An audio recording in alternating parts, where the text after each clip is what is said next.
Stop it, మధ్యలో అడ్డు రాకు. నీతో మాట్లాడడానికి నేనే విజయ్కి ఉపాయం చెప్పాను. అందుకే విజయ్ వాళ్ళిద్దరినీ వెంటబెట్టుకుని వెళ్ళాడు. నువ్వు ఊహించిన విధంగా నేను విజయ్ ఏ పిచ్చి పని చేయలేదు. నువ్వు చెప్పినట్లు మేము మనుషులమే, మనసిచ్చి పుచ్చుకున్నవాళ్లమే. అర్ధరాత్రి చడి చప్పుడు లేకుండా బయటికి వెళ్ళిన మాట నిజమే. అలాని మేమేమీ కాని పని చేయలేదు, తొందరపడలేదు. విజయ్తో ఒంటరిగా మాట్లాడితే అదో తృప్తి. 2 సార్లు అలా మాట్లాడుకున్నాం. మరోసారి మీ విషయం ఏం చేద్దామా అని వెన్నెట్లో కూర్చుని ఆలోచించాం. మొన్న రాత్రి మిమ్మల్ని మేమిద్దరం గమనించాం. నిన్న రాత్రి మేం బయటికెళ్ళి మీ క్షేమం గురించి ఆలోచించాం. కృతి, నువ్వు చెబుతోంది పచ్చి నిజం. నిచ్చెల గోళ్లు కొరుక్కుంటూ తల వంచేసుకుంది. మనం ఇంచుమించు ఒకే వయసు వాళ్ళం. కోరికలు నీకే కాదు నాకు ఉన్నాయి. అరికట్టుకోవడం వివేకం. ఇందాక శకుంతల కథ చెప్పబోయావు. గాంధర్వ వివాహం చేసుకున్న శకుంతల్నే ప్రకృతి శిక్షించింది గాని దుష్యంతుణ్ణి శిక్షించలేదు. సర్వం తెలిసిన మన సమాజం ఈ విషయంలో స్త్రీనే శిక్షిస్తుంది. అంతదాకా ఎందుకు? వారం క్రితం నీ కళ్ళతో నువ్వే చూశావు. ఈ అనాగరిక ఆదిమవాసులు, ప్రపంచానికి దూరంగా ఉన్న ఈ వింతజాతి వాళ్ళు ఏం చేశారు? ఆ రోజు చూసొచ్చిన తర్వాత మనందరం ఒకటే అనుకున్నాం కనుక మన ఊహ రైటు. వివాహం కాకుండానే అతను ఆమె దగ్గరయ్యారు, లేక తప్పు చేస్తుండగా పట్టుబడ్డారు. అతని వల్ల ఆమెకు కడుపొచ్చుంటుంది. లేకపోతే ఆమె పొత్తి కడుపు మీద గోళ్లతో గుచ్చి కఠినంగా మాట్లాడ్డు ఆ గురవయ్యగాడు. వాళ్ళిద్దరూ ఇష్టపడినప్పుడు వాళ్ళకి వివాహం చేస్తే సరిపోయేది కదా. అదే తప్పు వాళ్లల్లో ఎవరైనా చేస్తారని కఠినంగా శిక్షించారు. ఆ శిక్షని మనం ఆమోదించాం, ఆ క్రూరత్వాన్ని మనం హర్షించాం. కానీ ఇది మన చోటు కాదు.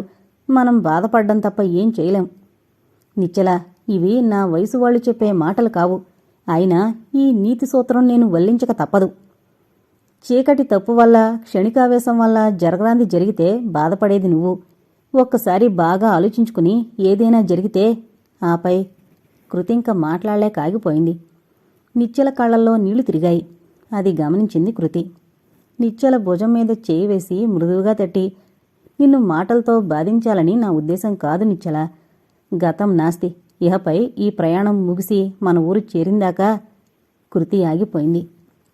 ప్రామిస్ అంది నిశ్చల. నిశ్చల ఆ మాట అనగానే సంతోషించింది కృతి.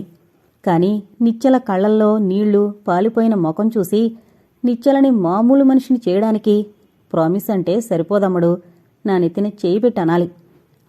అలా అన్నమాట. గుడ్. ఇప్పుడు నాకెంత తృప్తిగా ఉందో తెలుసా? విజయ్ ఒడిలో తలపెట్టుకుని తీయని కబుర్లు చెప్పినంత. కావాలంటే ప్రామిస్ అంటూ నవ్వింది కృతి. నిశ్చల నవ్వింది. కాని ఆ నవ్వు సహజంగా లేదు. కృతి కోసం నవ్వాలని నవ్వినట్లుంది. కొమ్ముబూర ధ్వనులతో ఆ ప్రదేశం మారుమ్రోగిపోతోంది. చెట్టెక్కి కూర్చున్న వాళ్ళైదుగురికి 10 రోజుల క్రితం ఓ యువతీ యువకుణ్ణి జరిపిన ఘోరమైన శిక్షలాంటిది మళ్లీ జరపబోతున్నారేమో అనిపించింది. మళ్లీ వాళ్లకే అనుమానం వచ్చింది. ఇప్పుడు వీళ్ల చేతిలో ఉన్నవి కొత్త రకం వాయిద్యాలు.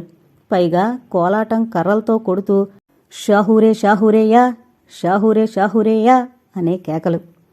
ఈ షియాగాళ్లు చేయబోయేది పెళ్ళ, పేరంటమా, శార్దమా అనుకున్నాడు సుబ్బారావు.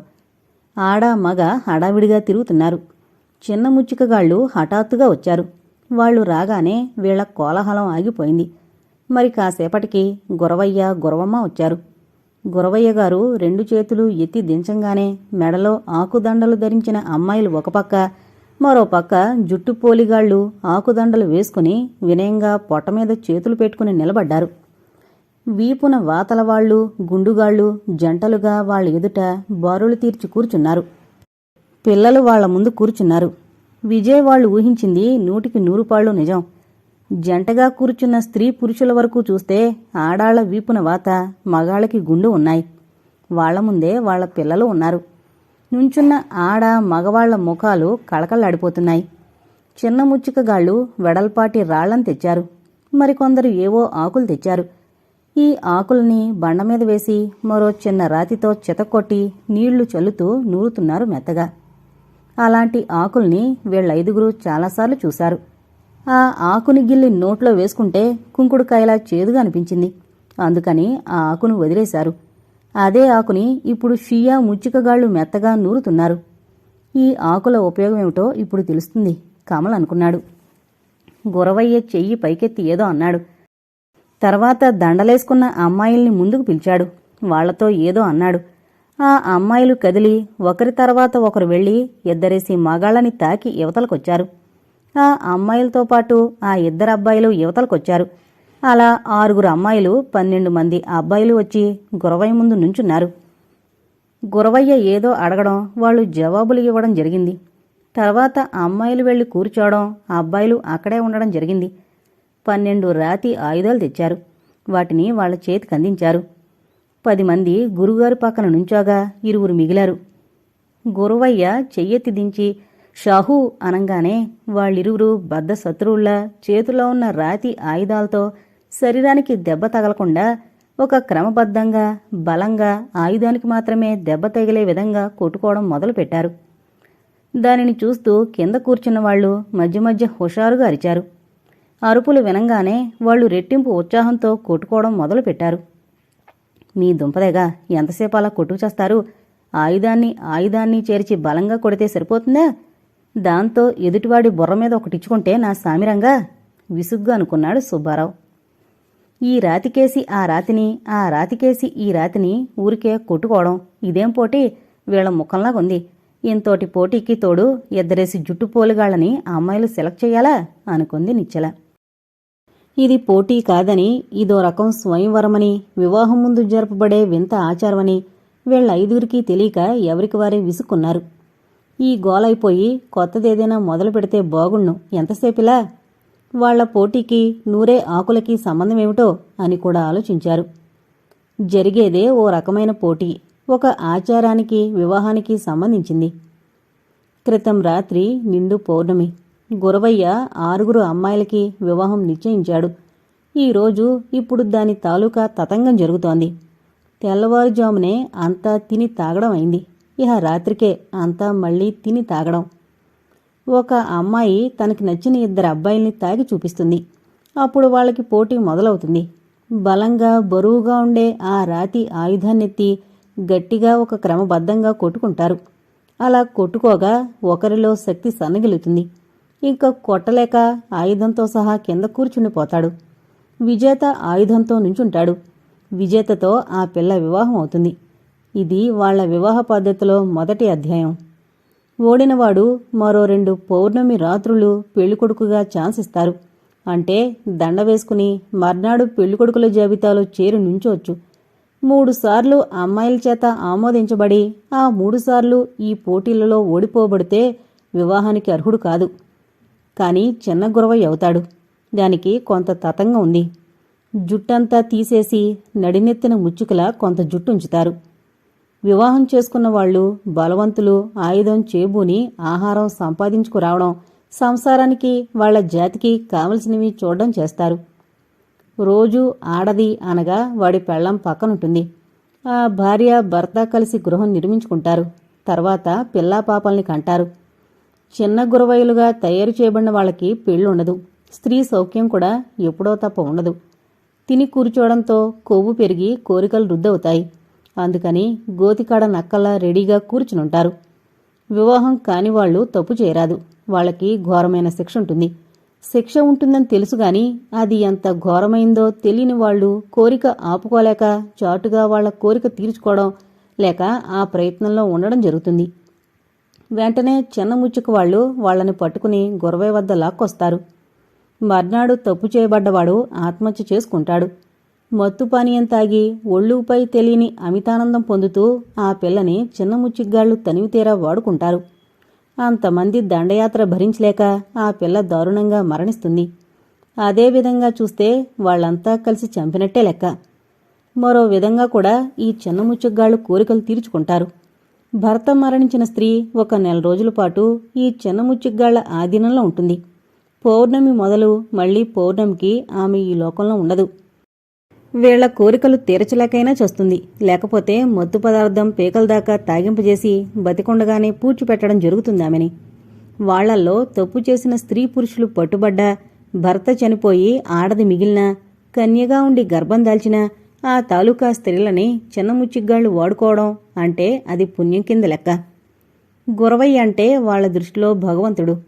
ఆయన గారి శిష్యగణం చిన్నదేముళ్ళు. గురవయ్య మరణించినప్పుడు కొన్ని పరీక్షల ద్వారా ఒక పవిత్రమైన కన్యను చూసి పెళ్లి చేసి శిష్యుల్లో ఒకణ్ణి గురవయ్యగా చేస్తారు. గురవయ్య అనేవాడికి జంటగా భార్య ఉంటుంది. మరి మిగిలిన శిష్యగణానికి కోరికలు తీరేదెలా? ఈ ఆచారం వల్ల వాళ్ల కోరికలు తీరుతుంటాయి. ఈ చిన్నదేముళ్ల పొందుల వల్ల ఆమె పాపం కడిగినట్లు పోతుంది. ఆపై పుణ్యలోకాలు సంప్రాప్తిస్తాయి. అది వారి ఆచారం. సరిగ్గా 2 గంటల తర్వాత పోటీలు ముగిశాయి. 6 ఆడపిల్లలకి భర్తలు దొరికారు. మరో 6లో 4 మిగిలారు. 2 మూడోసారి కూడా పోటీలో పాల్గొని ఓడిపోయినవారు. ఆ బలహీనులిరువురు చిన్నదేముళ్ల జాబితాలో చేర్చబడతారు. మళ్లీ కొమ్ముబూరాల ధ్వనులతో ఆ ప్రదేశం మారుమోగిపోయింది. 6 యువకులు ఆయుధాల ముందు కూర్చునున్నారు. శిష్యులు కాబడే 2 దేవ్యమోహాలు వేసుకుని అక్కడే నిలబడ్డారు. గురవయ్యగారి ఆజ్ఞతో పిల్లలు, పెళ్లికాని యువతి యువకులు గుడిసెల్లోకి వెళ్లి తలుపులు వేసుకున్నారు. ఆఖరికి పెళ్లి కూతుళ్లు కూడా ఆ చోటు విడిచి వెళ్లారు. చివరగా మిగిలిన స్త్రీలు కూడా అక్కడి నుండి నిష్క్రమించారు. గురవయ్య ఆజ్ఞ అయింది. నూరిన ఆకుముద్ద నీళ్లతో శిష్యులు పెళ్లికొడుకుల వద్దకొచ్చారు.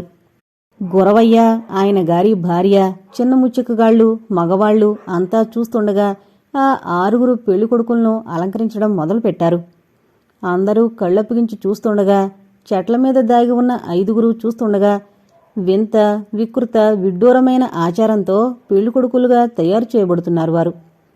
ఆకుముద్దని నీళ్లతో పల్చగా చేస్తూ వాళ్ల తలలకి, గెడ్డాలకి, మీసాల స్థానంలోనూ పూశారు. కృతి, నిచ్చెల కళ్ళు మూసుకున్నారు వాళ్ళని తిడుతూ. సుబ్బారావుకి నవ్వొచ్చింది. వాళ్లు చేసే పనిని జాగ్రత్తగా చూస్తోంది విజయ్, కమల్ మాత్రమే. 10 నిమిషాలు గడిచాయి. ఈ 10 నిమిషాలు గురవయ్య ఏదో చెబుతుంటే అదే మాటల్ని వీళ్లు ఆనందంతో నెమ్మదిగా ఉచ్చరిస్తున్నారు. బహుశా అది బోధై ఉంటుంది. శిష్యులు ఆకురసం రాసిన చోట చేత్తో రుద్దుతూ ఉంటే జుట్టు ఊడొస్తోంది. 6 పెళ్లికొడుకులకి నున్నగా రాగి చెంబుల్లా తలలు, ముఖాలు తయారయ్యాయి. వాళ్ల మెడలో 2 ఆకుల దండలు వేసి శిష్యులు అవతలకి తీసుకెళ్లారు. బహుశా మంగళ స్నానానికై అయి ఉంటుంది. మరో 2 జుట్టుతో ఎందుకుంచారో పెద్ద అనుమానం వచ్చింది సుబ్బారావుకి. సుబ్బారావుకొచ్చిన అనుమానం తీర్చడానికా అన్నట్లు ఇప్పుడు వాళ్ళిద్దరినీ గురువుగారి ముందరగా కూర్చోబెట్టాడు. నడినెత్తిన గుప్పెడు జుట్టుంచి దానిని నారతో ముడివేసి మిగతా తలంతా ఆకుపసరు పూశారు. ఈ తఫా గురవయ్యగారి మాటలు కఠినంగా వినవచ్చాయి. వాళ్లు కూడా అంత సంతోషంగా కనపడలేదు. కొద్దిసేపు తర్వాత ఆ 2 జుట్టు ఊడింది. నడినెత్తిన కాస్త మిగిలి పాలల్లా ఉన్న ఏదో ద్రవం తెచ్చి ఆ జుట్టుకి పట్టించారు. ఇప్పుడు వాళ్ల నడినెత్తిన ముచ్చికల జుట్టు గట్టిగా నిలుచుంది. 6 పెళ్లికొడుకులు, 2 ముచ్చికగాళ్లు తయారయ్యారు. వీళ్ల ఆచారం బాగానే ఉంది.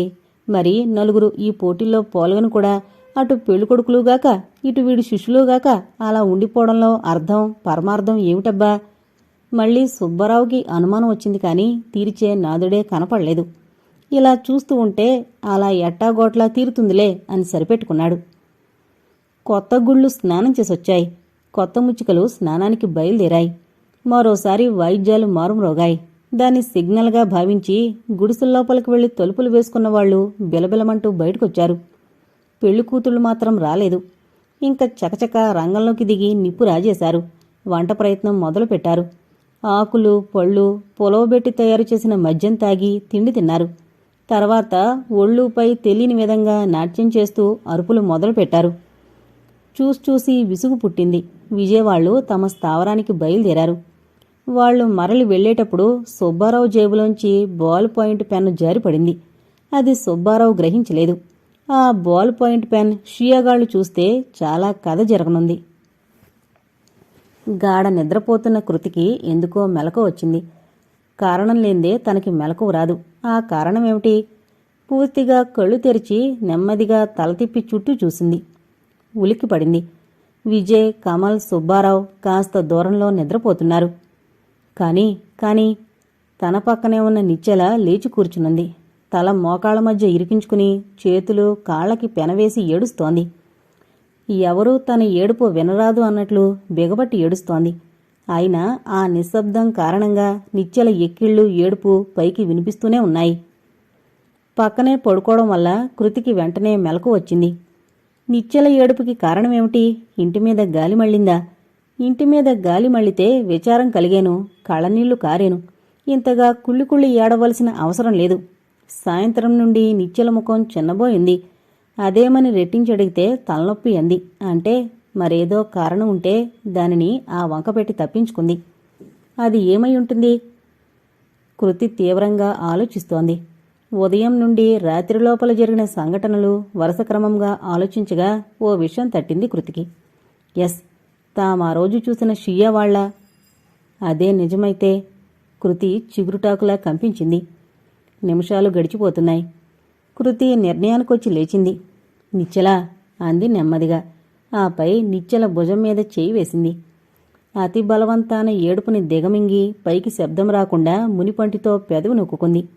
అది గ్రహించిన కృతి, పద అలా బయటికి వెళ్ళి మాట్లాడుకుందాం, విజయవాళ్లు లేస్తే బాగుండదు అని నిశ్చల చేయి పుచ్చుకుని పైకి లేచింది. మారు మాట్లాడకుండా కృతి వెనకనే నిశ్చల బయటకొచ్చింది. బయట వెన్నెల అంతటా పరుచుకునుంది. ఇప్పుడు వీళ్ళిద్దరూ గట్టిగా మాట్లాడుకున్నా గుహలో నిద్రపోతున్న వాళ్ళకి వినిపించదు. కూర్చో అంది కృతి. చటుకున కూర్చుంది నిశ్చల. ఇప్పుడు చెప్పు, ఇందాకెందుకు ఏడ్చావు? పీడకలొచ్చింది. నిశ్చల, నాతో అబద్ధాలాడకు. ఏం జరిగిందో చెప్పు, ఎందుకు ఏడ్చావో అది చెప్పు, కృతి గద్దించడిగింది. వెంటనే నిశ్చల దోసిట్లో ముఖం దాచుకుని ఒక్కసారిగా బావురుమంది. కృతి ఊరడించలేదు. ఊరడిస్తే దుఃఖం ఎక్కువవుతుంది. ఏడ్చి ఏడ్చి కన్నీళ్లు కొరువైతే మనసు తేలికవుతుంది. అప్పుడు మాటలు బయటకొస్తాయి. కొద్దిసేపటికి నిశ్చల దుఃఖం చల్లారింది. వెక్కిళ్లు పెడుతూ ఉండిపోయింది. ఇంటి మీదకి గాలి మళ్ళిందా? విషయం అది కాదని తెలుస్తూనే ఉంది. అయినా ముందుగా ఈ ప్రశ్నే వేసింది కృతి. కమల్ ఏదైనా అన్నాడా? నాకు కావలసింది ఊహువులు కాదు, నువ్వెందుకు ఏడుస్తున్నావా అన్న నిజం. నాకు చచ్చిపోవాలనుంది. కారణం? నేను చెప్పలేను కృతి అని మళ్ళీ ఏడుపు మొదలుపెట్టింది నిశ్చల. కమల్ ఏ విషయంలోనైనా చాటుగా బలవంతం చేస్తున్నాడా? అడగలేక అడిగింది కృతి. ముందు నీ ఊహలు వినలేక నాకు చచ్చిపోవాలనుంది, సరేనా? నిశ్చల మౌనం వహించింది. నిశ్చల, నువ్వొక నిర్ణయానికి వచ్చావు. నీ నిర్ణయం భయంకరమైంది. మా అందరినీ జీవితకాలం వెంటాడేదిను. నిజం చెప్పందే నిన్ను వదలను. వాళ్ళందరినీ లేపుకొస్తాను. మంచిగాని చెడుగాని అందరం కలిసి ఒక నిర్ణయానికొచ్చి ఆచరించాలని మనం అనుకుని బయలుదేరాం. నువ్వు చచ్చిపోవాలనుకుంటే అలాగే. ఈ విషయం అందరం కలిసి నిర్ణయించి ఆలోచిస్తాం. నాకు విషయం కావాలి. నిశ్చల అదే మౌనంతో ముఖం పక్కకు తిప్పుకుంది. నిశ్చల, ఓ 10 రోజులు బట్టి ఏదోలాగుంటున్నావు. ఈ విషయం అడిగితే నవ్వుతూ కొట్టిపారేస్తావు. ఆహారం సరిగ్గా తినడం లేదేమని అడిగితే ఆవకాయ, అరిసెలు, కొరివికారం, పప్పు, ఊరమిరపకాయలు గుర్తుకొస్తున్నాయి. నాకేమో ఈ వెధవ తిండి తిని తిని ముఖం ఎత్తిపోతోంది అన్నావు. అవన్నీ నమ్మాను. ఈ ఉదయం నవ్వుతూ తుళుతూ బాగానే ఉన్నావు. షియాలున్న చోటుకి వెళ్ళాం. ఈ రోజున వాళ్లల్లో ఓ అమ్మాయికి నొప్పులొచ్చాయి. అది చూసి మగవాళ్లంతా దూరంగా వెళ్లారు. వాళ్లల్లో పెళ్లి కాని వాళ్లు తలుపులేసుకుని గుడిసెల్లో ఉన్నారు. ఆరుబయట పురుడు పోయడం వాళ్ల ఆచారమేమో. ఆడవాళ్లంతా ఆ అమ్మాయి చుట్టూ మూగారు. పురిటి నొప్పులతో ఆ పిల్ల అలల్లాడుతుంటే వాళ్లు ఏదేదో అంటూ ఏడ్చారు. అది వాళ్ల ఆచారం కావచ్చు. మన పల్లెటూళ్లలో ఏ వెంకమ్మ కోళ్ళో ప్రసవిస్తుంటే అది తెలిసి పరామర్శించడానికే వచ్చిన 10 మంది ఆడవాళ్లు చుట్టూ మూగి తమ అనుభవాలు ఇంకా తమకు తెలిసిన వారు పడిన బాధను చెప్పి హడలు కొడుతుంటారు. 10 మంది చుట్టూ ఉంటే ప్రసవం సుఖంగా అవుతుందని ఓ మూఢనమ్మకం. కొందరి మరో ఆచారం పెళ్లికి ముందు పెళ్లికూతురు ఏడుస్తూనే ఉండాలి. నాగరికులే ఆచారాల పేరుతో ఈ విధంగా ప్రవర్తిస్తున్నప్పుడు షియాలని పిలువబడుతున్న ఈ ఆటవీకులు మరో కొత్త ప్రాణి ఈ ప్రపంచంలోకి రాబోయే ముందు చుట్టూ చేరి ఏడుస్తారేమో. ప్రసవనొప్పులు ఎంత బాధాకరంగా ఉంటాయో, ప్రసవం ఎలా అవుతారో అరణ్యరోధంలాంటి ఆ అమ్మాయి అరుపులు విన్నాం, చూస్తాం. స్త్రీకి మాతృత్వం ఒక తీయటి వరం అనుకునేవారికి ఆ సమయంలో చూస్తే చాలు ఎంత విరక్తి కలగాలో అంత విరక్తి కలుగుతుంది. ఓ, విషయం పక్కదోవను పట్టింది. మధ్యాహ్నం అది చూసిన నాకు మనసంతా వికలమైంది. సాయంత్రం నీ ముఖంలో నీలి నీడలు చూసి అలా ఉన్నావేం అని అడిగాను. మనసులో మాటే నువ్వు చెబుతావనుకున్నాను, కానీ తలనొప్పి అని చెప్పావు. నమ్మాను. నమ్మాలనిపించకపోయినా అర్ధరాత్రి ఏడుస్తూ కూర్చున్నాం. నా ఆలోచన సరైందైతే మధ్యాహ్నం ఆ పిల్ల ప్రసవించడానికి ఇప్పుడు నీ ఏడుపుకి దగ్గర సమ్మం. కృతి తన దీర్ఘ ఉపన్యాసం చటుక్కున ఆఫ్ చేసింది. నాకెలా చెప్పాలో ఏం చెయ్యాలో తెలియడం లేదు కృతి అంటూ మళ్లీ మోకాళ్లలో తలదూర్చి కూర్చుంది నిశ్చల. కృతికి కొంతవరకు అర్థమైపోయింది. నాకు ఆనాడు ప్రామిస్ చేశావు అంటే అదంతా? లేదు లేదు, మాట నిలబెట్టుకున్నాను. కమల్ కూడా విజయ్కిచ్చిన మాట నిలబెట్టుకున్నాడు. God promise. కంగారుగా అంది నిశ్చల. కృతికి సంతోషం కలిగింది. మరెందుకు బాధ? అంత క్రితమే అంత క్రితమే ప్రామిస్ చేసిన తర్వాత మీకిచ్చిన మాట నిలబెట్టుకున్నాను. కానీ అంత క్రితమే మా తొందరపాటుకి ప్రకృతి శిక్ష విధించింది. అంటే నా అనుమానం నిజమేనన్నమాట. దాచినా దాగదు ఈ నిజం. నీ మాట విన్నందుకు, తొందరపాటు చర్యకు శిక్ష నేను మరణించడమే. నన్ను క్షమించు కృతి. అడవిలో ఉన్న, సమాజంలో ఉన్న ఈ విషయంలో భారం ఆడదే మొయ్యాలి. మనం ఎక్కడ ఉన్నామో, మన పరిస్థితి ఏమిటో మరచి తొందరపడినందుకు తగిన శిక్ష జరిగింది అంది బాధగా. ఇప్పుడేం చెయ్యాలి? భగవంతుడా, ఈ ఆపద ఎలా ఎదుర్కోవాలి ఆలోచిస్తోంది కృతి. కృతి, నన్ను చూస్తే అసహ్యం వేస్తోంది కదూ. ఎందుకే అలా మోగనం పట్టావు? నన్ను తిట్టు, కొట్టు, చంపేయ్. ఉన్మాదం ఆవరించినట్లు ఆవేశంగా అంది నిశ్చల. కృతి ఉలిక్కిపడి సర్దుకుంది. జరగకూడనిది జరిగిపోయింది. ఇప్పుడు నిశ్చలను తిడితే సమస్యకి పరిష్కారం లభిస్తుందా? జరిగిందానికి ఏడుస్తోంది. ఆత్మహత్యకు సిద్ధమైంది. ఈ స్థితిలో ఒక్క మాట అన్నా చాలు, వెంటనే ఏ అఘాయిత్యానికో పాల్పడుతుంది. నిశ్చలకి ఆలోచన కన్నా ఆవేశమే ఎక్కువ. నే చెప్పింది నీకు షాక్లా తగిలింది కదూ, నాకు తెలుసు. పేలవంగా నవ్వుతూ, భగవంతుడు నా తొందరపాటుకి తగిన శిక్ష విధించాడు అంటూ ముగించింది. తామిద్దరినీ చాటుగా ఒకరు చూస్తున్నారని, ప్రతి మాట వింటున్నారని తెలీదు వీరికి. నిశ్చల, తొందరపాటో గ్రహపాటో జరిగిందేదో జరిగిపోయింది. ఇంకా జరగాల్సిందేమిటో ఆలోచిద్దాం. ఇహపై తొందరపాటు నిర్ణయం తీసుకుని ఏ అఘాయిత్యానికి పూనుకోకు. నాకలా మాటివ్వు. నిశ్చల మాట ఇవ్వలేదు. మాట మారుస్తూ అంది. నన్ను చూస్తే అసహ్యం వేస్తోంది కదూ. నిజం చెప్పవే కృతి. అసహ్యం వేయడం లేదు. తొందరపడ్డావు అన్న మాట నీ విషయంలో ముందు ముందు ఎలా అన్న ఆలోచన, బస్ అంతవరకే. దాచినా దాగని ఈ నిజం గురించి ఇంక రహస్యం దేనికి? రేపు మన వాళ్లతో చెబుదాం. త్వరలో ముందుకు సాగే మార్గం చూద్దాం. కృతి చెప్పింది వినగానే నిశ్చలకి సిగ్గేసింది. మళ్ళీ ఏడుపొచ్చింది. మోకాళ్లలో మొహం దాచుకుంది. ఏడుస్తున్నావా పిచ్చి? నిన్ను నేనేం అనలేదు కదా. నిశ్చల తల మీద చేయి వేసి ప్రేమగా నిమురుతూ ఊరడించింది కృతి. నిశ్చల దుఃఖం రెట్టింపైంది. తప్పు చేశావంటే వేలు పెట్టి చూపిస్తే బాధపడతారు కొందరు, క్షమిస్తే భరించలేరు ఇంకొందరు. తప్పు చేశావు, నువ్వు దోషివి అంటూ తిడితే మరికొందరు తృప్తి పడతారు. ఇప్పుడు నిశ్చలకి కావలసింది సానుభూతి, ఊరడింపు కాదు, కావలసింది తిట్లు. ఇప్పుడు కృతి చేస్తోంది దూషణ కాదు, ముందు మార్గం చూపుతూ అభయమిస్తోంది. పుండు మీద కారం చల్లితే మండుతుంది. చావాలనుకున్న వాళ్ళకి విషం అందిస్తే ముందే చస్తారు. అందుకే కృతి ఈ పని చేయడం లేదు.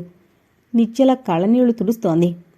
నిశ్చల, ఇందులో తప్పేం లేదు. కాకపోతే మన ప్రయాణంలో కాస్త ఇబ్బంది ఎదుర్కోవాల్సి వస్తుంది. మేమంతా ఉన్నాం. కమల్ నీ పక్కనే ఉన్నాడు. ఇదే మన వాళ్ల మధ్య ఉన్నప్పుడు జరిగితే కమల్ నీ మెడలో 3 ముళ్ళు వేసేవాడు. లోకం హర్షించేది. దేశం కాని దేశంలో అయితే సాటి మానవుల సహాయం లభించేది. ఇది అడవి. ఇక్కడ జీవించేది రాతియుగం మనుషులు. ఏం జరిగినా మనకి మనమే సహాయం చేసుకోవాలి. ఒక విషయం గురించి జరగకముందు ఓ విధంగా ఆలోచించాలి, జరిగిన తర్వాత మరో విధంగా ఆలోచించాలి. నీ మంచి చెడ్డలు నా మీద వదిలే. ముందు విషయం నేను చూసుకుంటాను. ప్రకృతి పులకించిన సమయంలో చెట్లు చిగురిస్తాయి, పూలు వికసిస్తాయి, ఫలం రూపుదాల్చుతుంది, పశుపక్షులు కంటాయి. మానవ మాతృలు ప్రకృతికి ప్రతిబింబాలు. వాళ్ళకి తప్పదు. ఇంకీ విషయం నువ్వు మర్చిపో. ఇహపై నీ భారం నాది. నాకు తెలుసు కృతి. నా తొందరపాటు పనికి నాకు మీకు అందరికీ బాధే. నీ మాటలు వింటాననుకుంటున్నావు కదూ. నిజమే వింటున్నాను. కానీ నా నిర్ణయం మార్చుకోబోవడం లేదు. నా చావు మీ అందరికీ బాధాకరమే. కానీ నేను మీకు సమస్య కారాదు. తప్పుకి నేనే శిక్ష విధించుకుంటాను. అదే సరైన తీర్పు, సరైన నిర్ణయం. నువ్వు నేను సమవయస్కులం.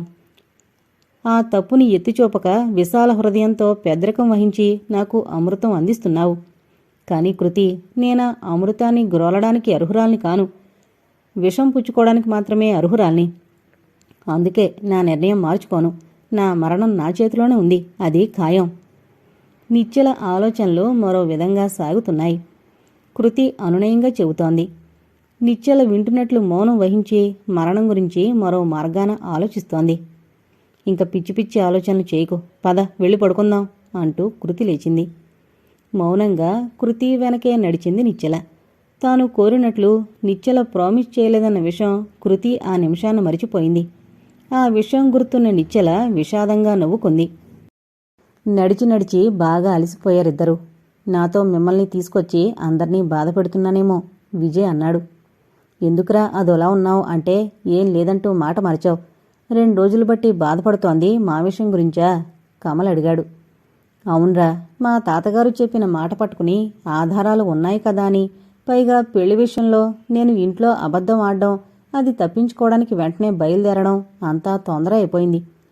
ఈ తొందర వల్ల ప్రప్రథమంలోనే తప్పు మార్గం పట్టానని.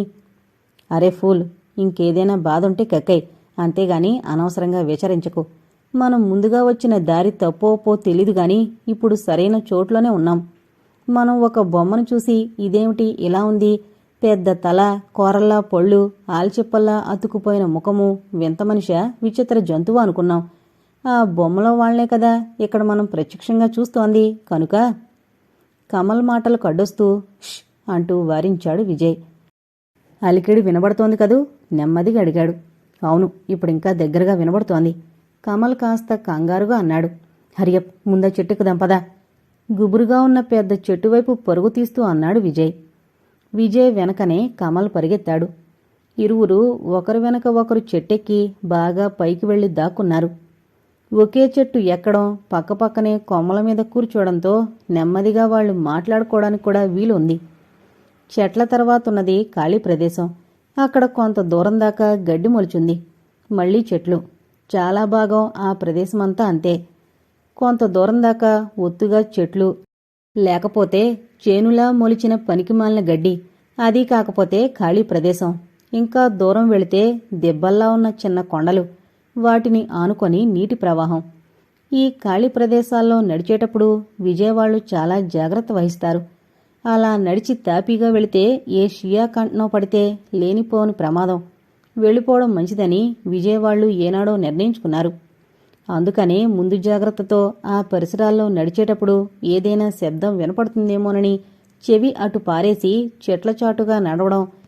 ఖాళీ ప్రదేశం రాగానే చెట్టుచాటు నుంచి కొద్దిసేపు చూసి ప్రమాదం లేదు అనుకున్న తర్వాత పరుగుతో ఆ ప్రదేశాన్ని దాటి మళ్లీ మరో చెట్ల సముదాయంతో తోపులా ఉన్న దానిలో ప్రవేశించేవారు. ఇప్పటిదాకా వాళ్లు చేసే పని అదే. నిశ్చల ఉత్తమనిషి కాదని తెలిసిన తర్వాత ఇంకక్కడ ఉండదలుచుకోలేదు. మంచి స్థావరం చూసి ఎంత దూరమైనా సరే వెళ్ళిపోదాం అని అందరూ నిశ్చయించుకున్నారు. ఒక పక్కకి వీలైనంత దూరం వెళ్లి చూడాలని నిర్ణయించుకున్నారు. ఎవరూ కించిత్ మాట అనలేదు. అయినా నిశ్చల లోలోపల కుమిలిపోతోంది. కమల్ బాధపడుతున్నాడు. చూడ్రా కమల్, మీ సుఖంలో కష్టపడబోయేది నిశ్చలరా అని ఒకే ఒక్క మాట విజయ్ అన్నాడు. ఈ విషయంలో తాను చేసిన ఘనకార్యానికి గర్వపడ్డం మగవాడికి ప్రథమ లక్షణం. కాని కమల్ మొదటిసారిగా సిగ్గుపడ్డాడు. ఆ సిగ్గు తాను చేసిన గొప్ప పనికి కాదు, తన తొందరపాటుతనానికి.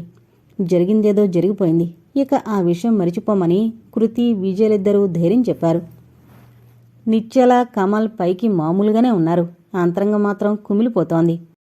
సుబ్బారావు డీపుగా వెళ్లడం బొత్తిగా తెలియని సంగతి కాబట్టి ఆ అబ్బాయి పుడితే ముషిక, హషికి, షియా అని పేరు పెట్టేస్తాను.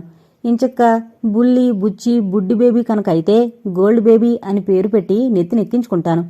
గోల్డ్ బేబీయా, షియా బాబా అంటూ జోకులు పేల్చడం చేస్తున్నాడు. నిశ్చల, కృతి, సుబ్బారావు ఆ పిరమిడ్ లాంటి గుహలోంచి కదలడం లేదు. వీలైనంత తొందరగా దూరం వెళ్ళిపోదాం. దూరంగా వెళితే కొత్త ప్రదేశం తగులుతుంది. అలా అలా మళ్లీ మామూలు ప్రపంచానికి దగ్గరవుతాం. ఈ ఆలోచనతో విజయ్, కమల్ ఇరువురూ చాలా దూరం వెళ్లి చూసి రావడం చేస్తున్నారు. అలా వెళ్లి రాగానే ఏం సాధించుకొచ్చారు అని కృతి వాళ్లు ఆదుర్దా పడ్డం. విజయ్ ముఖం వేలాడేయడం, కమల్ తలదించుకోవడం. వారం రోజులు అలా జరిగింది. విజయ్ 3 రోజుల క్రితం చెప్పాడు. ఉదయం వెళ్లి సాయంత్రానికి తిరిగి రావడం వల్ల ఎక్కువ దూరం వెళ్లి రాలేకపోతున్నాం. అందుకే ఓ నిర్ణయానికొచ్చాం. నేను, కమల్ కావలసినవి కాస్త తిండి తీసుకుని ముందుకు వెళతాం. తిరిగి 1.5 రోజులుగా ఇక్కడికొస్తాం. ఈ 3 రోజులు మీ ఇరువురికి తోడు సుబ్బారావు ఉంటాడు అని చెప్పగానే కృతి కన్నా ముందే నిశ్చల ఒప్పుకోలేదు. అమ్మో, మీరు దారి తప్పిపోతే ఎలా? జరగాల్సింది ఎలా ఉందో అలా జరుగుతుంది. మేము వస్తాం అన్నారు.